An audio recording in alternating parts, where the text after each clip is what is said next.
Thank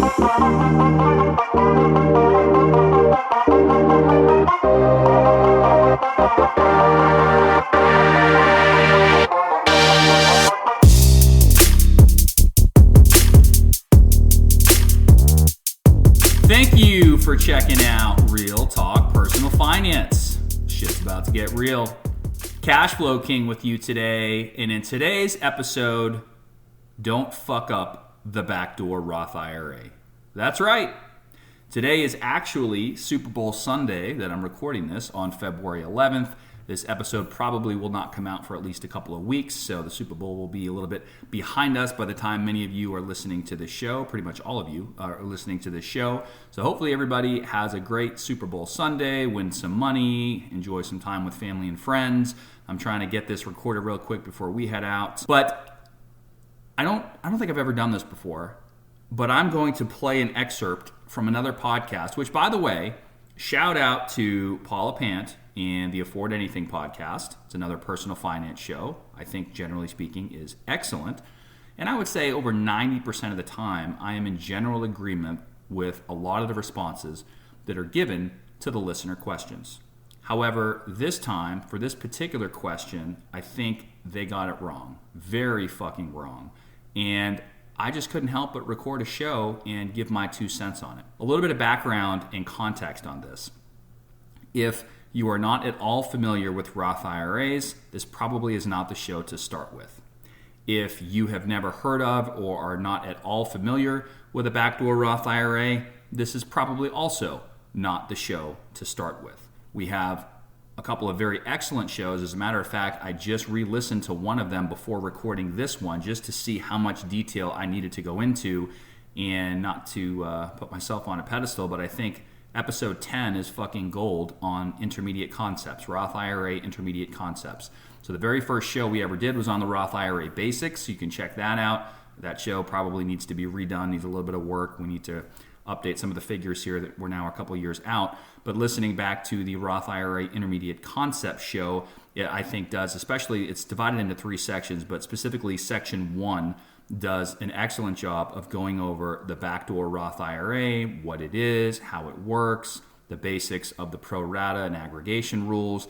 We'll talk a little bit about that today as a refresher, but if you have no fucking clue about anything that I just said, please go back and listen to those shows first, especially episode 10, the Roth IRA intermediate concepts.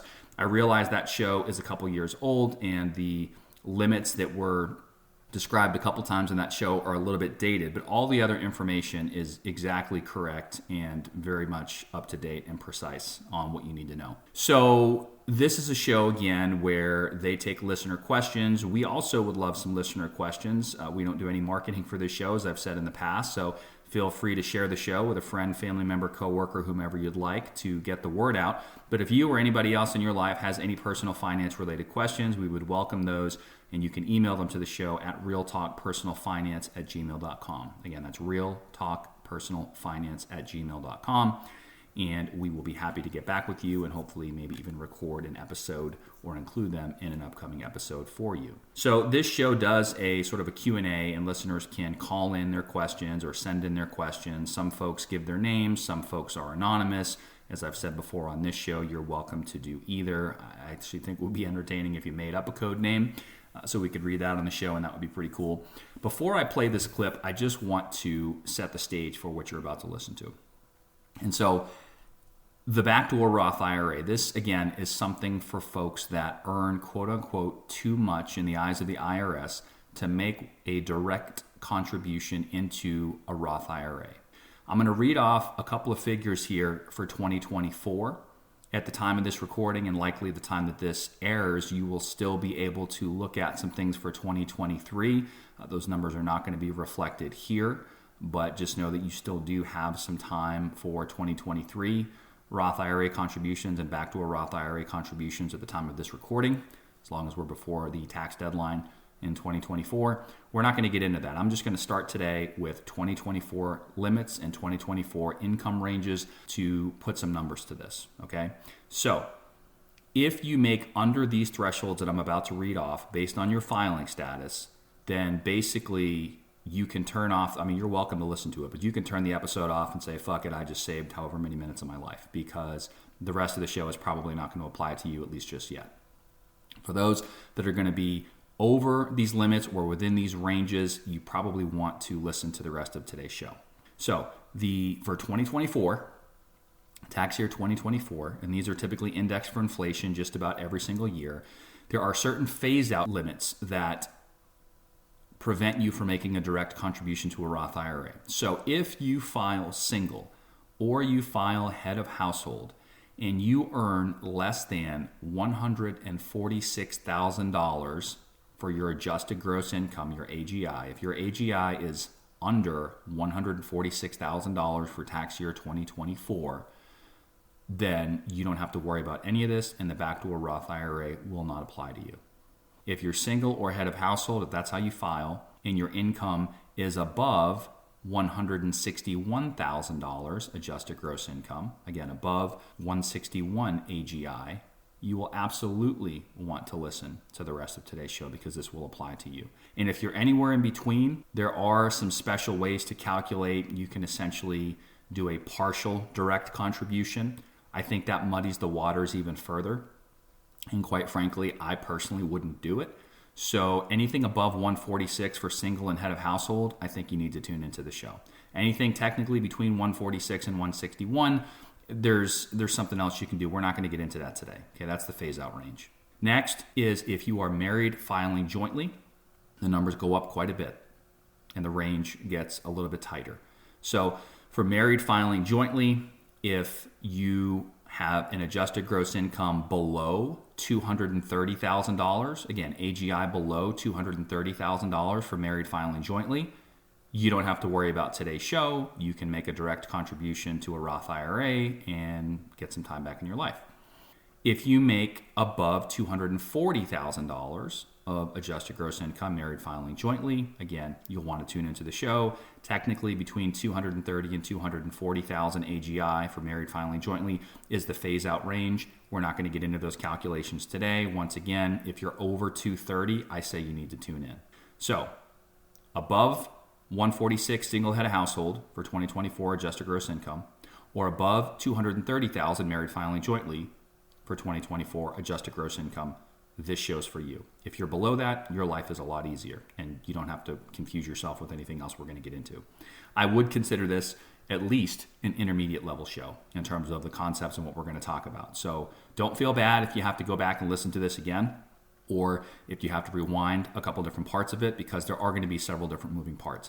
And the reason I'm taking a few minutes at the beginning of today's show to go over this with you is so that when I play, and I'm going to play a little bit from the other podcast, this will make a little bit more sense to you. I'm not going to play the entire thing. I'm basically going to play the question, and then I've written down some notes based on their responses, and then I'm going to give you my response as to what's going on. But that's what we're talking about. The Backdoor Roth IRA for those that earn quote unquote too much and cannot make a direct contribution to a Roth IRA. So I don't want to rehash everything in episode 10, but really quickly, generally what you do is you would put a contribution, you would make a non-deductible contribution. Again, this is for the Backdoor Roth IRA. You would make a non-deductible contribution to a traditional IRA. So you put money in as cash.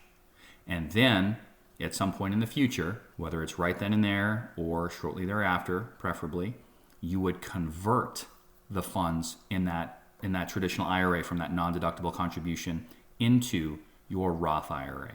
Now, if the dollars in this traditional IRA that we're talking about here, if the only dollars in any traditional IRA that you have are from this non-deductible contribution that you're making to do this Backdoor Roth IRA, and then you convert it from the traditional IRA into the Roth IRA, you really don't have anything to worry about.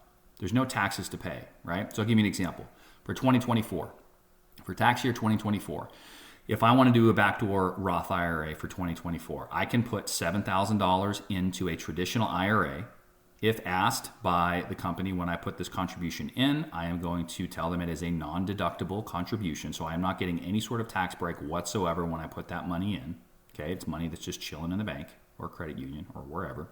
And then I'm going to go ahead and convert that $7,000 into a Roth IRA, assuming I've not invested the money. Maybe you earn a couple pennies in interest, but basically you put in $7,000 in the traditional, and then you convert $7,000 into the Roth IRA. There's no taxes to pay in that example, right? You've converted dollars. You have effectively made a Roth IRA contribution, but you didn't do it directly to the Roth like we've talked about. You had to go through the back door. You had to put it in the traditional first, and then you got to convert it.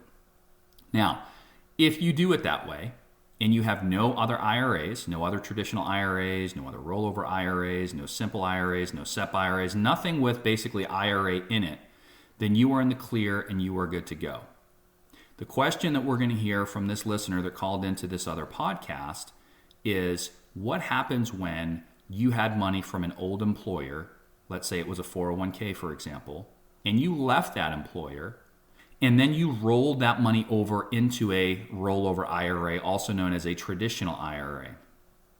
And then you want to implement this backdoor Roth IRA strategy. That's where things can get pretty muddy. And I talk about this with some examples on episode 10, Roth IRA Intermediate Concepts. But that's what this listener is calling in with this question. So one way to solve this, and I have personally done this, which is why I'm so fucking furious that they gave this girl, in my opinion, bad advice, is that you absolutely can do this. There's not a lot of people that actually know that you can do this. And in my opinion, if you're intelligent enough to ask the question that you're going to hear in a few moments, you absolutely would be able to implement this without any problems whatsoever. And what they're asking about is, what if I took that rollover IRA, that traditional IRA from my old 401k rollover that I did however long ago, and I moved it into my current 401k plan at work so that I didn't have any money in any other traditional IRAs? What if I did that to make this simpler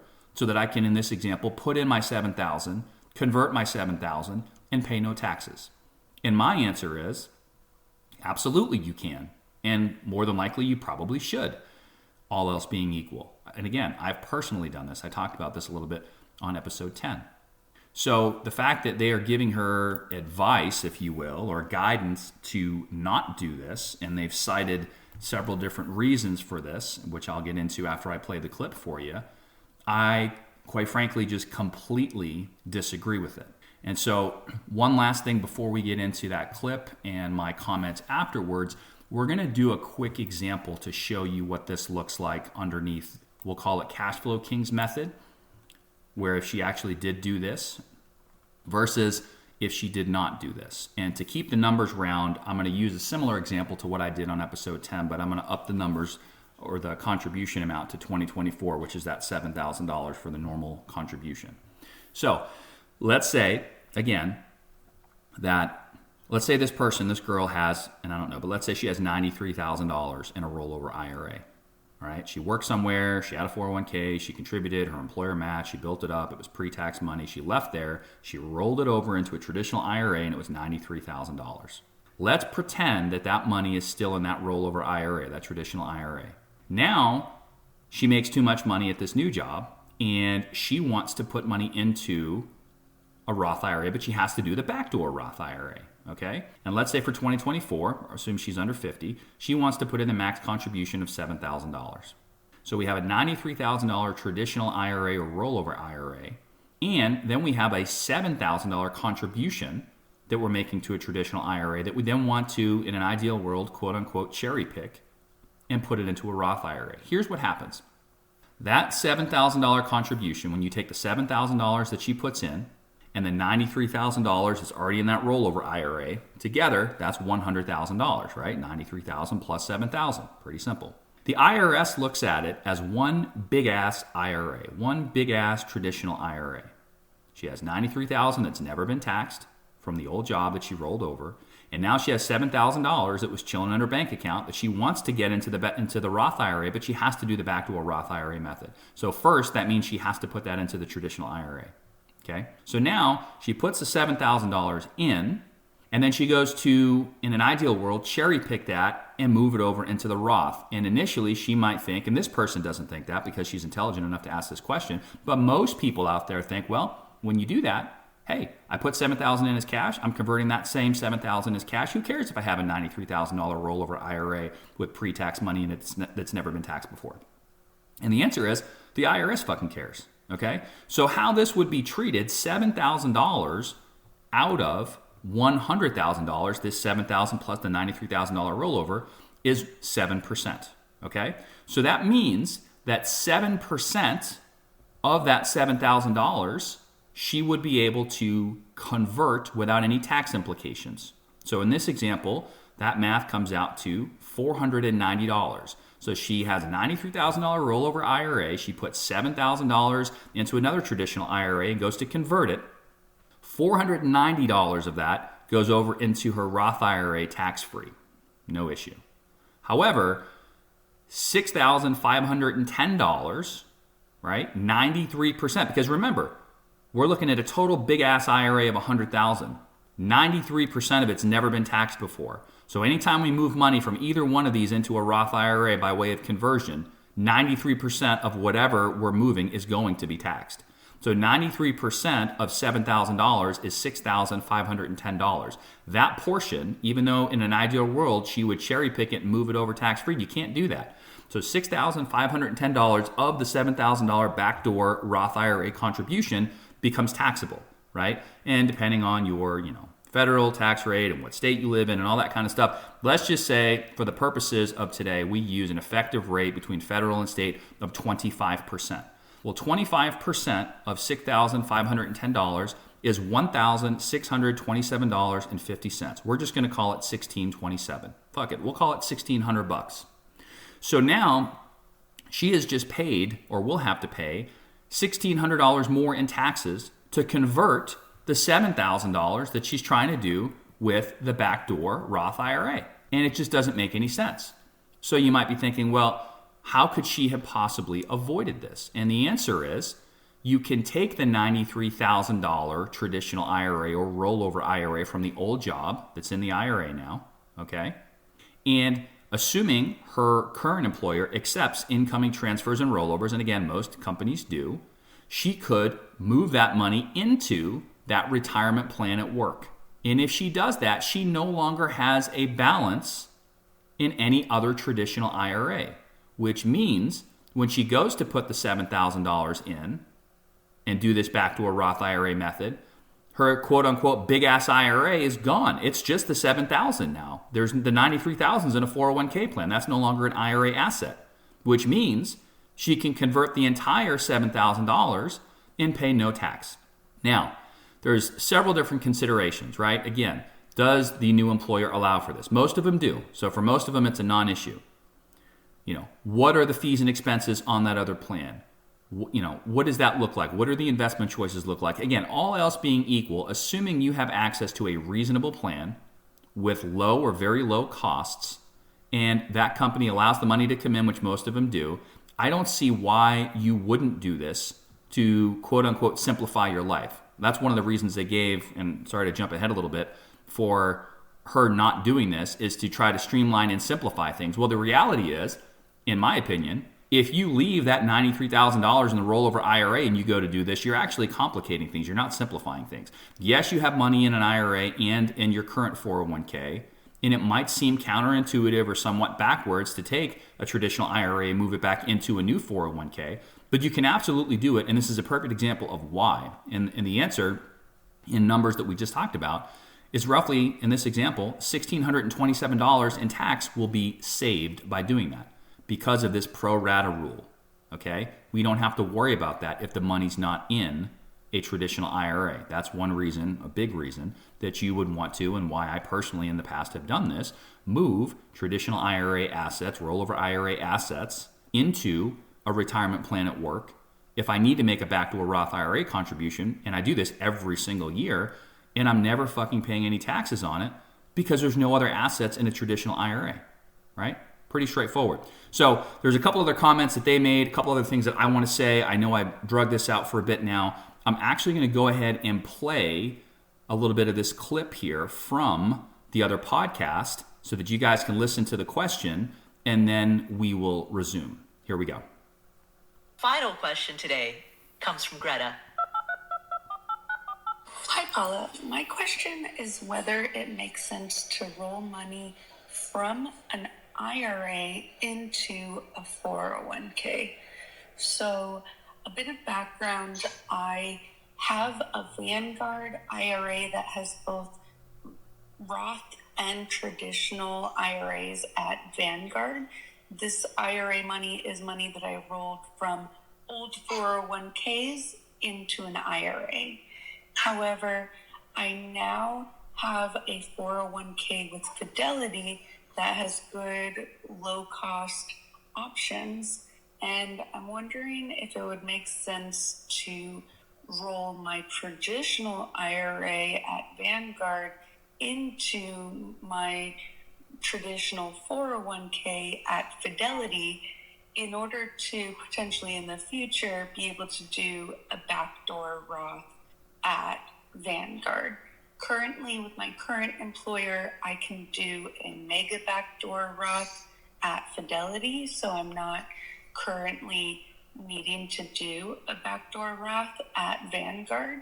But I'm wondering if in the future, if I wanted to do a backdoor Roth, if it would make sense to get rid of the traditional IRA money there in order to avoid the pro-rata rule. Seems like mostly people are rolling 401ks into IRAs, but wondering if in this case it might ever make sense to roll an IRA back into a 401k, given that my 401k right now has great investment options. Thanks for your advice and everything you do. Greta, thank you so much for that question. And by the way, congratulations on it sounds like the new 401k is a pretty great place to be. And Paula, I think I have a short answer for Greta and I have a longer answer for Greta. Which one do you want first? Ooh, okay, let's start with the short answer. Yeah, the short answer is never, ever, ever do this. Wrong. Fucking wrong, Joe. Sorry. Most of the time you're spot on, buddy, but that's just fucking wrong.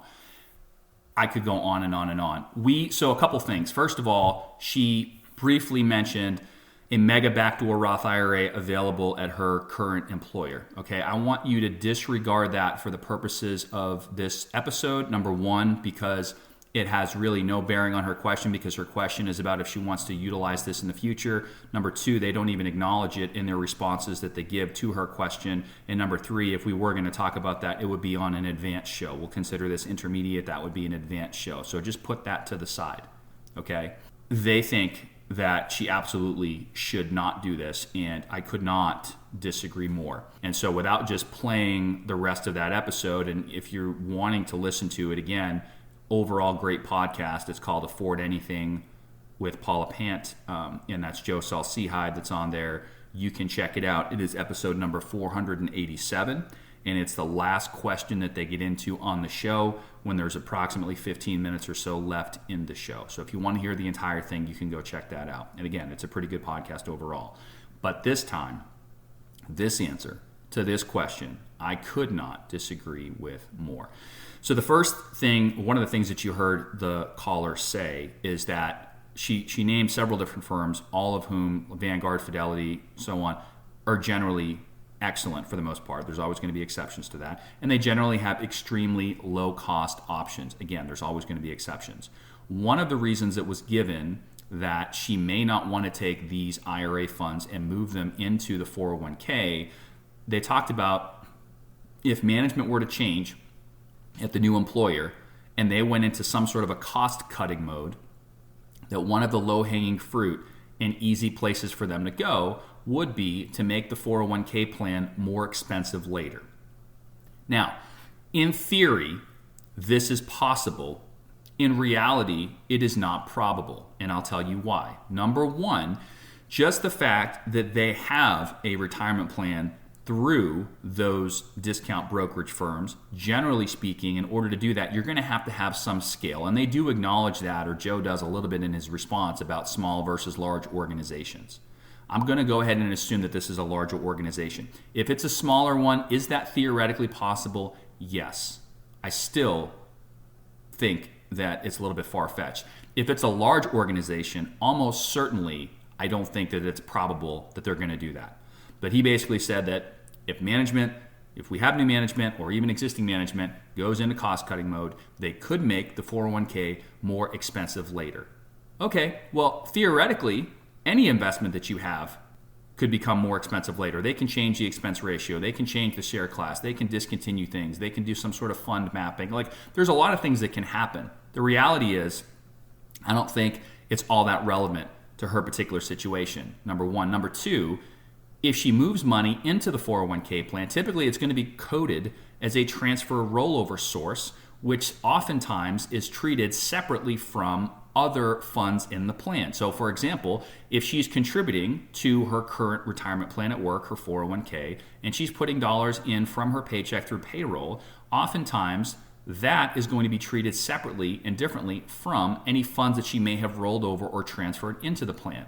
Not always. That's one thing. They didn't even acknowledge that in their response, but that's one thing to keep in mind. But this whole cost-cutting thing, I think, is far-fetched. So in my opinion, no. Sorry about guys, you got it wrong. Number two, they talked about the possibility of the 401k plan hiding fees, which is entirely possible and true in general, where you could have one fund, one mutual fund, for example, that has multiple different share classes, and you could have different internal expenses or different expense ratios in each of those share classes. That is possible. Those oftentimes do change, and generally speaking, when they do change, they become less expensive, right? The plan gets bigger. There are more participants. Balances are growing. Markets generally go up. There's more assets under management, and usually companies are able to negotiate these fees down. So if there is a change in share class, generally speaking, it's going to be to the downside, which is to the benefit of the employees. Normally, it's not going up. However, you could have a fund in an IRA, for example, and the same fund name in a 401k, have two different share classes and be paying different fees. Again, theoretically, that's possible. In this particular case and example, as the caller stated in her question, she's already presumably looked into this because she mentioned that the fees are very low. They're low-cost options, and the plan seems to be competitive from a cost standpoint. So once again, I think non-issue. There was a comment made by Paula about simplifying investment structures makes you more likely to do well in the long run. I don't disagree with that. I'm not saying that part is wrong. But again, I don't think that this is making anything any more complicated. If anything, it's cleaning it up to allow this caller to make a contribution, a backdoor Roth IRA contribution, more cleanly without having to have any potential negative tax implications. If she worked for some small organization and she said the investments in the new plan at the current employer suck and the fees are egregiously high and things along those lines, you could maybe kind of sort of make an argument for why that might not be great. But the names of the firms that she mentioned, the fact that she mentioned that the plan is such low cost and competitive, she seems like she knows what the hell she's talking about, and she's looked into some of this stuff. And so everything that they're talking about, quite frankly, in my mind, goes completely out the door. And I just don't, again, I could not disagree more with it. I absolutely think that all else being equal, if somebody has assets in a traditional IRA and they get to the point where they need to start making backdoor Roth IRA contributions, they need to take the assets in that traditional IRA and likely move them into another type of retirement plan that is not an IRA, and therefore they do not have to deal with the pro rata rule, which in my opinion makes everything way more fucking complicated. So if you want to simplify investment structures, my method and my response to that and actually moving the money into the 401k plan would be a better way to do it. And of course, my opinion is biased. We're certainly open to feedback. If you guys have any feedback on it or you feel strongly one way or the other, feel free to email the show, realtalkpersonalfinance@gmail.com, and we can certainly talk about it. Maybe we can do another follow-up episode to this. But quite frankly, listening to that really fucking pissed me off, and I wish there was a way for me to contact that caller directly and be like, hey, first of all, congratulations on being intelligent enough to ask that question. B, congratulations on being in a financial position where you have to worry about this shit. And C, everything they told you is completely fucking wrong. You should actually go and do what you're considering doing because it's going to be better for you in the long run based upon the information that you presented, right? I couldn't imagine if I still had assets in a rollover IRA and continuing to do the backdoor Roth IRA method every single year, how much additional I would be paying in taxes. Because again, with that pro rata rule, every time I make the annual contribution to that traditional IRA as a non-deductible contribution, and then I convert it to the Roth IRA, they're looking at my rollover IRA as one big ass IRA, which means the majority of the money that I'm converting is taxable at a time when I probably do not want to pay taxes on those funds. And I'm not able to, nobody can cherry pick the money that they're putting in and simply just convert it with no taxes unless you do what I'm suggesting. I think makes sense for a lot of people. So I hope that wasn't too over folks' heads. I hope you guys enjoyed this. This is an episode that came out probably, well, at the time that you're listening to this, maybe it'll be about a month or so old. At the time of this recording, it might be about a week or two old, but it's something I felt very strongly about. And again, I think that show overall is a great show, so feel free to check it out. However, I just completely disagree with the advice that was given and the suggestions that were being made. With that said, as always, our general disclaimer here, this is for education and entertainment. We don't give any advice on the show. Do anything and everything at your own risk. Consult your own professional advisors. We are not your financial advisor. However, I do think that there's a lot of merit to going about things the way that we suggested here today. So you can make your own decision. Again, formulate your own opinion. Feel free to go back and check out their show. Again, it's episode 487. It's the last question, about 15 minutes left in the show. If you want to hear their entire response, I just took a few notes on my phone as I went back and re-listened to it. But don't fuck up the Backdoor Roth IRA. That is the title of today's show because, again, you don't want to get a surprise tax bill, and that's the bottom line. Also, I don't think I mentioned this at the beginning of the show, so apologies for this. But I want to give a very special shout out to our 41st country listening to the show, which is Portugal. So thank you to our new listeners out in Portugal. We really, truly appreciate it. Thanks so much for tuning into the show. Thank you to everybody for supporting the show. Those that are premium subscribers, we really, truly appreciate it. We're hoping to do another raffle for you guys and give away some more gift cards here. We got Cube Crusher just doing a great job on the quarterly e-newsletters. I'm really excited for the next one to come out and have a little bit of a debate with him about a couple of things. So things are going well with the podcast. I hope you like the more consistent publishing schedule. Again, we're releasing shows right now on Mondays. Please remember to look because a lot of times there are more than one show that gets released. There's the Get Your Money Right segment, which is one show that is released on a weekly basis on Mondays. And then oftentimes there is a full episode like today's episode that gets released with that. So it's possible you may only see one or the other, and you may have to actually go back and click on the show to make sure that you had access to and were able to listen to both shows. So you should be getting anywhere from 1 to 2 shows on Mondays per week from the Real Talk Personal Finance podcast in your podcast player. If not, again, go back and check and make sure that you were able to listen to both of them. Again, thanks everybody for your support. We will see you in the next episode. Check the mic and make sure it sound right, boys.